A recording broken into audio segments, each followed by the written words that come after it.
Halo semuanya, balik lagi di Geekshy Channel. Oke, balik lagi di channel kita dan langsung aja kita baru aja nonton Virgo and the Sparklers. dan ini salah satu film yang ya sebenarnya nggak ditunggu-tunggu banget, cuman kita cukup penasaran aja. Karena kan ini bisa dibilang lanjutan dari Bumi Langit Cinematic Universe ya. Ya, berarti ini adalah film ketiga ya. Ketiga. Dan ini memang rangkaian selanjutnya dari si Cinematic Universe-nya Bumi Langit. Bumi Langit. Nah, BCU. Maksudnya kita langsung aja deh supaya nggak terlalu panjang si ulasannya.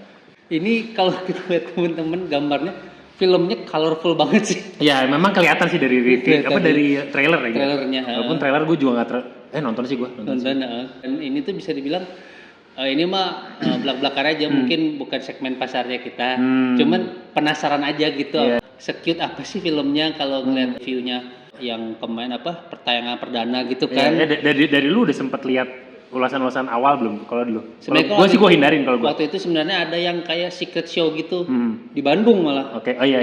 Jadi dan kalau ngeliat sedikit bocoran gitu ya film-film kayak remaja-remaja coming of age gitu. Film-film akil balik kayak gitulah gitu. Tapi untuk detail filmnya bagus atau jeleknya kita kan harus merasakan sendiri gitu. Iya, dan memang kita udah bisa lihat dari trailer dan dari poster kita udah bisa lihat bahwa ini emang film yang sangat colorful dan ya emang basicnya karakternya cewek juga sih. Cewek. Ya matching banget nih sama yang nonton gitu kan, kita kayak begini gitu kan.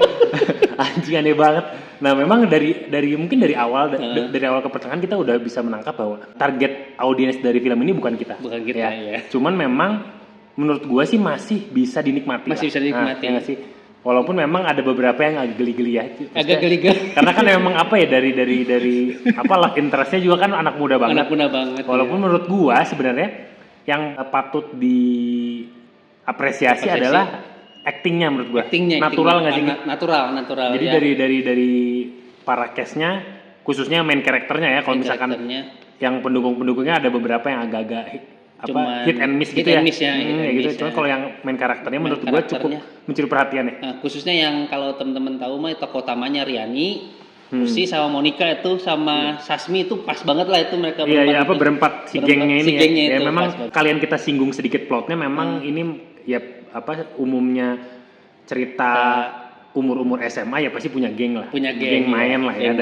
Dan memang ini dibenturkan dengan konfliknya bagaimana dia menjadi seseorang yang punya kelebihan. Ya. Dan kalau kita bandingkan ya, maksudnya dengan Gundala sama Sri Asih, kan mereka secara usia lebih dewasa. Lebih mature jadinya. Jadi secara konfliknya pun dewasa. Sedangkan ini memang kalau dipikir-pikir gitu, maksudnya kalau misalkan dilihat gitu kan, anjir ini kayak remeh nggak sih maksudnya? Kayak remeh maksudnya kayak musuhnya kayak remeh walaupun kalau dipikir-pikir dalam juga. Dalam. Cuman emang ini dibuat ya diposisikan bahwa ini tuh dari posisinya anak umur segitu. Sebenarnya kalau teman-teman ini maksudnya kita nggak bisa apple to apple, cuman karena sudah ada ini tuh kayaknya mungkin ya Miss Marvel-nya versi Bumi Langit Cinematic Universe gitu. Nah, memang kalau gue jujur Miss Marvel belum terlalu mempelajari ya. Kalau menurutnya emang sangat mirip. Sangat mirip sekali konflik khususnya kayak keluarganya juga tuh kayak gitu, kayak sebenarnya kita udah tahu gitu kamu tuh punya ini, mungkin nanti akan digaya lebih lanjut bahwa sebenarnya ya namanya kekuatan pasti ada konsekuensinya kayak gitu-gitu dan sama persis kayak anak sekolah, eksistensi diri gitu kan, pengen eksis, pengen kelihatan gitu, pengen dianggap sama lingkungan kayak gitu-gitu sama persis. Cuman kebetulan di sini si Riani atau yang bisa dibilang tokoh utamanya si Virgonya ini kayak punya kekuatan tapi saya punya gini, ada kata-katanya di film ini yang kita kadang lebih peduli sama orang lain tapi kadang sama diri sendiri enggak gitu. Nah kayak gitu-gitu konflik-konflik kayak gini ya itulah kadang orang pengen membantu lingkungannya, pengen membantu sesama tapi orang terdekatnya atau lingkungan terdekat inner circle-nya dia malah terabaikan kayak gitu-gitu. Dan ada beberapa kata-kata yang memang termuat di lagunya. Kayak jadi beda tuh kadang nggak enak. Kadang gue pengen jadi biasa aja. Nah, itu menurut gue menarik sih. Maksudnya narasi yang menarik menurut gue. Nah ini aku juga saya sukanya bisa dibilang walaupun lagunya cuma 4 ya mungkin yang saya terdengar diulang-ulang dengan iterasi beda gitu kan. Karena gitu itu tuh liriknya ada maksud dan tujuan yang mau disampaikan gitu. Dan secara musikalitas ini mah dari pandangan awam ya, maksud gue juga bukan musisi. Saya juga bukan musisi. Cukup bisa dinikmati ya, bagus gitu, nggak cringe gitu. Nggak cringe. Karena memang kecenderungan kalau misalkan musik ada original soundtrack apalagi dengan segmen-segmen kayak gini tuh iya. kadang-kadang suka cringe gitu. Nah ini tuh bagus gitu lagunya, pas gitu ya, pas. Itu kalau mau ngomongin soal si original soundtrack. Original soundtracknya. Dan di sini tuh aku sukanya karena saudaranya Odi Harahap ya. Nah dia tuh kenapa gimana tuh? Bikin punk is love gitu. Oh, punk is love. Jadi kayak suka-suka ya ada sisi-sisi musikalitasnya yang dimasukin di situ. Nah di sini juga ya jujur sih kan berwarna, lumayan juga sih ada yang kalau bagi kita kaum Adam lumayan sih ceweknya gelis-gelis. Ya sih benar. Jadi lumayan bikin betah gitu. Ya benar itu sih, maksudnya itu tidak bisa dipungkiri ya, karena memang ya bagaimana ya komoditi kan. Masa di khususnya karena di settingnya di Bandung jadi pas banget lah gitu ya, wajar aja. Catatan kecil bahwa ini memang settingnya di Bandung dan kita buat orang Bandung sih jadi familiar sama setting-settingnya ini di sini.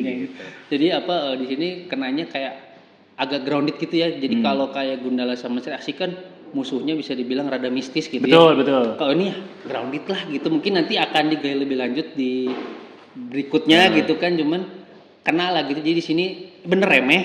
Cuman kayaknya mungkin nanti ada konsekuensi besar ke belakangnya. Cuman memang di sini menurut gua dari semua film Bumi Langit ada satu garis besar tuh mereka tetap mempertahankan kearifan lokalnya. Kayak misalkan mereka terpengaruh sama si musuhnya nih. Disebutnya tetap kerasukan. Terus kayak kalau di film-film sebelumnya juga kan pakai legenda-legenda lokal. Makanya itu menurut gue cukup menarik sih, maksudnya. Jadi lore-nya tuh dibikin. Iya, dan tidak terkesan dipaksakan karena yang sering terjadi kan kayak gitu. Dan memang sih sebenarnya yang saya cukup acungi jempol selain musiknya, sebenarnya lumayan sih tadi. CGI-nya lumayan sih, khususnya yang crowd ya. Kalau untuk close up B aja sih. Ya memang ini Gigi udah singgung CGI. CGI-nya beberapa memang udah cukup oke ya. Udah cukup smooth lah. Memang cuman tidak bisa dipungkiri, balik lagi kita juga harus fair. Ada beberapa part yang kayak ini kayak bisa dirender lebih bagus ya. Cuman yang gua nggak tahu lah, maksudnya itu juga gua nggak tahu teknisnya seperti apa. Cuman menurut saya sih kayaknya ini mah Zara Adisti pas sih. Karena dia kan bisa dibilang ex JKT juga kan, jadi kayak gini-gini teh show ala JKT gitu teh pas gitulah dia. Jadi dia udah pegang banget gitu. Gue cukup apresiasi adalah ketika lagunya yang nyanyiin dia beneran dan suaranya dia beneran. Karena memang dia bisa nyanyi. Bisa nyanyi terus kalau suaranya Mawar Dejong beneran nggak ya? Nah itu kayak nanti bisa dicari lah. Saya juga. Cuman ada satu hal yang agak sedikit mengganjal di gue, karena memang gue sempat lihat nonton interviewnya Zara di beberapa channel YouTube atau apa gitu.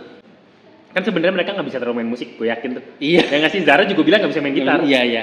Jadi bisa dibilang nih mah teknik kamera lah. Iya, dan memang gue nggak tahu, gue juga nggak bisa main gitar. Cuman mungkin teman-teman yang bisa main gitar bisa notice apa enggak itu kerangannya bener apa enggak. Cuman soalnya maksud gue kalau misalkan emang nggak mau diliatin jangan liatin. Cuman kayaknya sih rada cukup alami ya. Cuman gue nggak tahu. Khususnya sih ekspresif lah gitu kan. Jadi kita nggak tahu kalau itu pura-pura gitu. Iya. Masih ada sedikit kerasa pura-pura dia. Iya masih ada. Nah itu sih. Ada beberapa detail-detail kecil yang memang jadinya kayaknya bisa lebih detail gitu. Sama kalau kita nyebut jagat sinema ya pasti ada konektivitas ya. Nah, di sini tuh lumayan sih, cuman kecil-kecil kayak gitu, cuman kayak mengakui atau mengesahkan bahwa Virgo teh masuk di dunianya si ini gitu. Ada kesinambungannya khususnya muncul anggota dewan yang kalau teman-teman tahu udah dari film Gundala gitu kan. Dan nah ini sih sebenarnya kayak nge-cheat juga sih ya. Akhirnya di terakhirnya seperti Sri Asih, kalau terakhir muncul si Godam gitu kan. Dan Sri Asih memang sudah ada kesinambungan dengan Gundala. Karena kalau teman-teman udah nonton Gundala juga dia muncul kan di Gundala. Nah sekarang nih kebalikan di film ini yang kita kira pasti endingnya maksudnya nggak akan ada loh konektivitas dihubung-hubungin, bisa kita kira gitu kan, ternyata di akhirnya juga muncul. Nah malah sekarang ketambahan satu karakter yang diperankan oleh Vanessa Priscilla. Ya, gue belum tahu sih tadi, makanya agak bingung. Kita juga bingung, akhirnya tadi kita cukup cari-cari, ternyata nanti dia akan memerankan Cempaka gitu namanya gitu, dan nanti kita nggak tahu ke depannya gimana, cuman sedakna ternyata ada lagi karakter baru lagi gitu kan, kayak kemarin diperkenalkan Chico Jericho sebagai Godam gitu kan. Nah, moga-moga sih entah nanti dia akan muncul, katanya mungkin ada di serial Disney Plus atau mungkin nanti muncul di film layar lebar lagi, kita nggak tahu tinggal kita tunggu aja gitu. Cuman lumayan sih sekarang aku juga BCO khususnya Screenplay Bumi Langit pintar juga sih, setiap intronya beda-beda ya Kas ya. Dari Gundala, dari Sri Asih, sekarang Virgo dan Sparking Kas gitu openingnya. Mereka gitu memperkenalkan nuansa-nuansa yang fresh terus ya. Fresh terus ya. Jadi patut diapresiasi lah.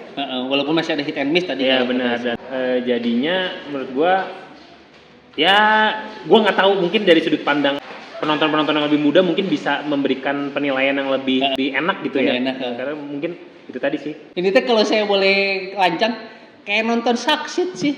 Cuman bener. Cuman dari sudut pandang kalau dituker, kalau yang anggota bandnya perempuan semua. Saksit tapi dengan tema superhero kan. Superhero. Dan ada rasa-rasa Dilan sedikit. Dan rasa Dilan karena di Bandung.